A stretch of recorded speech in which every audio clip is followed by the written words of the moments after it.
Good morning students, welcome to science class. உங்களை அறிவியல் வகுப்பிற்கு அன்புடன் வரவேற்கிறேன்.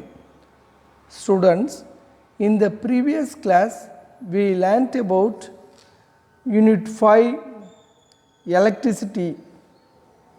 மாணவர்களே, சென்ற வகுப்பில் அலகு 5 என்ற பாடத்தில் மின்னியல் என்ற தலைப்பில் படித்தோம். ஆட்டம் மாடல், அணு அமைப்பு பற்றியும், சார்ஜஸ் மின்துகள்கள் பற்றியும், டிரான்ஸ்ஃபர் ஆஃப் சார்ஜஸ் மின்துகள்களின் இடமாற்றம் பற்றியும், அண்ட் டிரான்ஸ்ஃபர் பை ஃப்ரிக்ஷன் அதாவது உராய்வு மூலம் இடமாற்றம், இவைகளை பற்றி கற்றுக்கொண்டோம். Let us recall. What are the three ways of charge transfer? 3 முறைகளில் ஒரு பொருளிலிருந்து மற்றொரு பொருளுக்கு மின் துகள்கள் இடமாற்றம் அடையும் என்பதை பற்றி கூறு. First one, transfer by friction, அதாவது உராய்வு மூலம் இடமாற்றம்.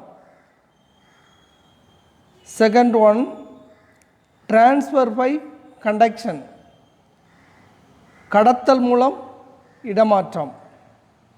Third one, transfer by induction, மின் தூண்டல் மூலம் இடமாற்றம். Today we are going to learn about transfer by conduction, அதாவது கடத்தல் மூலம் இடமாற்றம் பற்றியும், சீரீஸ் சர்க்யூட் தொடரிணைப்பு பற்றியும், பேரலல் சர்க்யூட்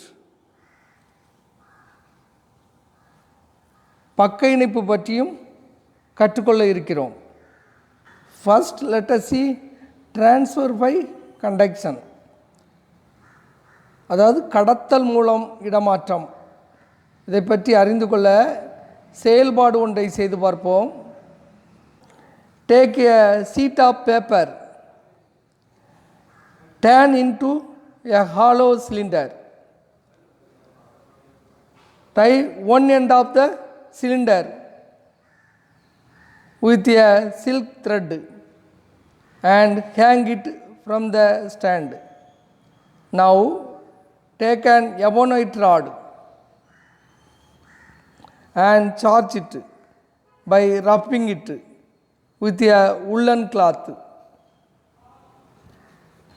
காகிதத்தால் ஒன்றை எடுத்துக்கொண்டு உள்ளிட்ட உருளை வடிவில் சுற்ற வேண்டும். பின்பு பட்டு நூலின் உதவியுடன் உருளை வடிவில் இருக்கும் தாளின் ஒரு முனையை கட்டி அதனை ஒரு தாங்கில் தொங்கவிட வேண்டும். ஒரு எபோனைட் தண்டினை எடுத்துக்கொண்டு கம்பிளியில் தேய்த்துவிட்டு அதனை மின்னூட்டமடைய செய்ய வேண்டும். Bring this charged ebonite rod near the paper cylinder. The cylinder will be attracted by the rod. இப்போது மின்னூட்டமடைந்த எபோனைட் தண்டினை காகித உருளையின் அருகில் கொண்டு செல்லும்போது காகித உருளை ebonite தண்டினால் ஈர்க்கப்படுகிறது. If you touch the paper cylinder by the charged rod, you will see the paper cylinder repelling the rod. Can you say the reason? இப்போது காகித உருளையை எபோனைட் தண்டினால் தொடும்போது காகித உருளையும் எபோனைட் தண்டும் ஒன்றை ஒன்று விளக்குகிறது. இதற்கு காரணம் என்ன என்று தெரியுமா? When the ebonite rod is rubbed with woolen cloth, electrons from the woolen cloth are transferred to the ebonite rod. Now ebonite rod will be negatively charged. அதாவது எபோனைட் தண்டினை கம்பிளியில் தேய்க்கும்போது கம்பளியில் இருக்கும் எலக்ட்ரான்கள் எபோனைட் தண்டிற்கு இடமாற்றம் அடைகிறது, அதாவது எதிர்மின்னூட்டம் பெறுகிறது. When it is brought near the paper cylinder, negative charges in the rod are attracted by the positive charges in the cylinder. அதாவது எதிர்மின்னூட்டம் பெற்ற ebonite தண்டினை காகித உருளையின் அருகில் வரும்போது காகித உருளையில் இருக்கும் நேர்மின் துகள்கள் எபோனைட் தண்டினை ஈர்க்கிறது. When the cylinder is touched by the rod, some negative charges are transferred to the paper. Hence, the negative charges in the rod are repelled by the negative charges in the cylinder. அதாவது ebonite தண்டால் காகித உருளையை தொடும்போது சில எதிர்மின் துகள்கள் ebonite தண்டிலிருந்து காகித உருளைக்கு கடத்தப்படுகிறது. எனவே காகித உருளையில் உள்ள எதிர்மின் துகள்கள் எபோனைட் தண்டில் உள்ள எதிர்மின் துகள்களை எதிர்க்கிறது. இதனால் அவை விளக்கமடைகிறது. This method of transferring charges from one body to other body is called transfer by conduction. எனவே நேரடியாக தொடுவதன் மூலமும் ஒரு பொருளில் இருக்கும் மின் துகள்கள் மற்றொரு பொருளுக்கு கடத்த முடியும். இவ்வாறு தொடுதல் மூலம் ஒரு பொருளிலிருந்து மற்றொரு பொருளுக்கு மின் துகள்களை இடமாற்றம் செய்யும் முறைக்கு கடத்தல் மூலம் இடமாற்றம் செய்தல் என்று பெயர். Next let us see voltage in series circuit. அதாவது தொடர் இணைப்பில் உள்ள மின்னழுத்தம் பற்றி பார்ப்போம். A series circuit is one that has more than one resistor, that is bulb, but only one path through which the electrons can travel. தொடர் இணைப்பில் ஒன்றுக்கு மேற்பட்ட மின்தடைகள், அதாவது பல்புகள், மின் விளக்குகள், மின்னோட்டம் பாய்வதற்கு ஒரே ஒரு பாதையையும் கொண்டுள்ள மின்சுற்று தொடர் மின்சுற்று என்று அழைக்கப்படுகிறது. From one end of the battery, the electrons move along one path with no branches through the resistors, that is bulb, to the other end of the cell. எலக்ட்ரான்கள் மின்கலத்தின் ஒரு முனையில் தொடங்கி எந்த கிளைகளும் இல்லாத மூடிய மின்சுற்றில் மின்தடைகள், அதாவது மின் விளக்குகள் வழியாக பாய்ந்து மின்கலத்தின் மறுமுனையை அடைகிறது. All the components in a series circuit are connected end to end.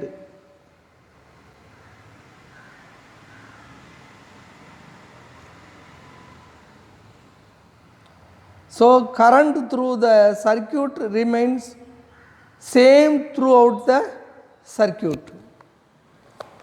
தொடரில் உள்ள அனைத்து மின்கூறுகளும் ஒன்றன் பின் ஒன்றாக இணைக்கப்பட்டுள்ளது.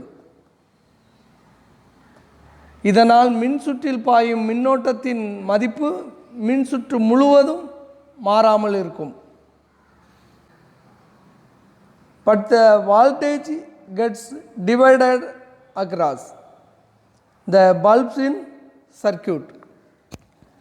ஆனால் மின்னழுத்தத்தின் மதிப்பானது மின்சுற்றிலுள்ள மின்தடைகளில் பிரிந்து காணப்படுகிறது. Let us consider 3 bulbs connected in series. நாம் இப்போது 3 விளக்குகள் ஒரே தொடரில் இணைக்கப்பட்டுள்ளதாக வைத்துக்கொள்வோம். Let I be the current through the circuit and V1, V2, V3 be the voltage across the each bulb. The supply voltage V is the total of the individual voltage drops across the resistance bulbs. மின்சுற்றின் வழியாக பாயும் மின்னோட்டத்தை I என்றும் மின் விளக்குகளுக்கு இடையே உள்ள மின் அழுத்தத்தை V1, V2, V3 என்றும் எடுத்துக்கொண்டோமானால் மின் மூலத்திலிருந்து கொடுக்கப்படும் மின் அழுத்தம் V ஒவ்வொரு மின் விளக்குகளுக்கும் இடையே உள்ள மின் அழுத்தங்களின் கூடுதலுக்கு சமமாக இருக்கும். That is V equal to V1 plus V2 plus V3. Next, let us see current in parallel circuit. பக்க இணைப்பில் மின்னோட்டம் பற்றி பார்ப்போம். In the parallel circuit, there is more than one resistor, that is bulb, and they are arranged on many paths.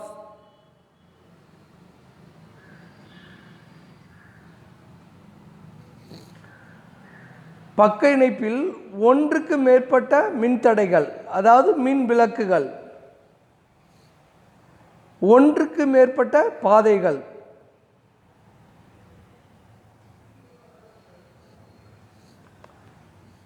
இவைகளால் இணைக்கப்பட்டுள்ளது. This means charges, that is electrons, can travel from one end of the cell through many branches to the other end of the cell.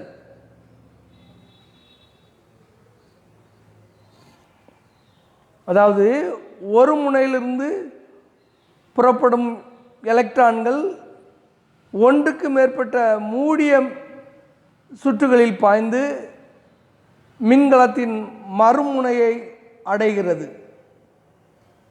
Therefore, voltage across the resistors bulb remains the same, but the current flowing through the circuit gets divided across each resistor. அதாவது பக்க இணைப்பில் மின் தடைகளுக்கு இடையே உள்ள மின்னழுத்தம் மாறாமல் ஒரே அளவாக இருக்கும். ஆனால் மின்சுற்றின் வழியாக பாயும் மின்னோட்டம் ஒவ்வொரு மின்தடையிலும் பிரிந்து செல்கிறது. Let us consider 3 bulbs connected in series. 3 விளக்குகள் பக்க இணைப்பில் இணைக்கப்பட்டுள்ளதாக நாம் எடுத்துக்கொள்வோம். Let V be the voltage across the bulb and I1, I2, I3 be the current across each bulb. The current I from the battery is the total of the individual current flowing through the resistance, that is bulb. That is I equal to I1 plus I2 plus I3. அதாவது ஒவ்வொரு மின் விளக்குகளுக்கிடையே V என்ற மின்னழுத்தம் உள்ளதாகவும் ஒவ்வொரு மின் விளக்கிலும் I1, I2, I3 என்ற மின்னோட்டங்கள் பாய்வதாகவும் எடுத்துக்கொண்டோமானால் மின் களத்திலிருந்து பாயும் மின்னோட்டம் I 3 மின்தடைகளின் வழியாக பாயும் மின்னோட்டத்திற்கு சமமாக இருக்கும். எனவே I = I1 + I2 + I3. Next, let us see difference between series and parallel circuit. நாம் இப்போது தொடர் மற்றும் பக்க இணைப்புகளுக்கு இடையே உள்ள வேறுபாடுகளை பற்றி பார்ப்போம். சீரிஸ் சர்க்யூட் தொடர் இணைப்பு சுற்று. Same amount of current flows through all the components. Parallel circuit பக்க இணைப்பு சுற்று. First point, the current flowing through each component combined to from the current flow. தொடர் இணைப்பு சுற்று மின் சுற்றில் உள்ள அனைத்து கூறுகளிலும் சம அளவிலான மின்னோட்டம் பாயும். Parallel circuit பக்க இணைப்பு சுற்று. Point number 1, the current flowing through each component combines to from the current flow. அதாவது பக்க இணைப்பு சுற்றில் ஒவ்வொரு கூறிலும் பாயும் மின்னோட்டத்தின் கூடுதல் மின்கலனிலிருந்து பாயும் மின்னோட்டத்திற்கு சமமாக இருக்கும். Series circuit. Point number 2, voltage is different across different components. அதாவது தொடர் இணைப்பு சுற்றில் மின் சுற்றின் கூறுகளுக்கு இடையே உள்ள மின்னழுத்தத்தின் கூடுதல் மின்கலனின் மின்னழுத்தத்திற்கு சமமாக இருக்கும். Parallel circuit. Point number 2, sum of the through each component will be the voltage drawn from the source. Second point, மின் சுற்றில் உள்ள அனைத்து கூறுகளுக்கும் இடையே உள்ள மின்னழுத்தம் சமமாக இருக்கும். Third point, series circuit. Components are arranged in a line. Parallel circuit. Third point, components are arranged parallel to each other. தொடர் இணைப்பு அனைத்து மின்கூறுகளும் ஒன்றன் பின் ஒன்றாக இணைக்கப்பட்டிருக்கும். பாயிண்ட் நம்பர் 3, பக்க இணைப்பில் அனைத்து கூறுகளும் மின்கூறுகளும் பக்க இணைப்பில் இணைக்கப்பட்டிருக்கும். Point number 4, series circuit. If one component breaks down, the whole circuit will burn out. அதாவது ஏதேனும் ஒரு புள்ளியில் இணைப்பு தடைப்பட்டால் மின் சுற்றின் வழியாக மின்னோட்டம் பாயாது. Parallel circuit. Fourth point, other components will function even if one component breaks down. பக்க இணைப்பில் ஏதேனும் ஒரு மின்கூறு செயல்படாமல் இருந்தாலும் மற்ற மின்கூறுகள் வழியாக மின்னோட்டம் பாயும். அசைன்மெண்ட்